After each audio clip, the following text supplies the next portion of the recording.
brother died from alcohol. The doctor said that if he wasn't drunk, he wouldn't have died. After his death, my family, they drank more than they used to. My dad went to pubs even more, then met a 15-year-old girl.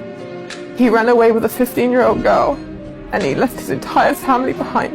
My entire family split in half. I never saw my dad again. I grew up hating alcohol. I hated parties. But as I started getting older, everyone said, if you go to these clubs, you'll meet the right people. So I started doing it for that reason. I went to a nightclub. I ended up in hospital because somebody tried to kidnap me. I was in an awful state, thinking, why did I do this to myself? And when I came to Turkey, I stood between Blue Mosque and Hagia Sophia, and just hearing the azan, that is so beautiful, that is so peaceful. And I had an hour journey back to my hostel. I didn't know the way, so I got my phone out, I was ready to Google Map, and then my phone that was on 50% battery just died. I thought, God, if you're real, help me get back to my hostel. And in that moment, in a very, very, very, very long time, I wasn't anxious. Subhanallah, I just walked straight to my hostel. I didn't take a single wrong turn. Nobody helped me. Subhanallah, it wasn't me, it was Allah. And after that, I just kept learning. I kept reading the Quran, and lockdown forced me in my house. And I still wasn't planning on becoming Muslim. I actually started praying. And by doing that, my days were becoming so much more productive, because I would plan between Fajr and Zuhr.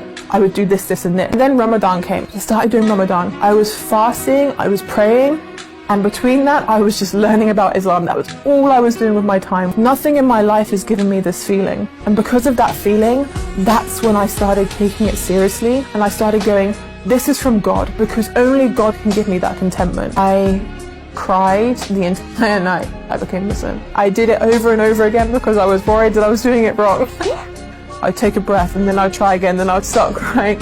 So I did my Shahada technically multiple times. The feeling was like I found my purpose. When you're a non-Muslim, you have nothing to focus on, but then all of a sudden we're given guidelines to follow, and then the goal becomes clearer. You know where you're going, why you're going there, what you're going to get at the end of it, and that's Jannah, inshallah. And that goal towards Jannah is such an easier life to live than a life of not knowing where you're going.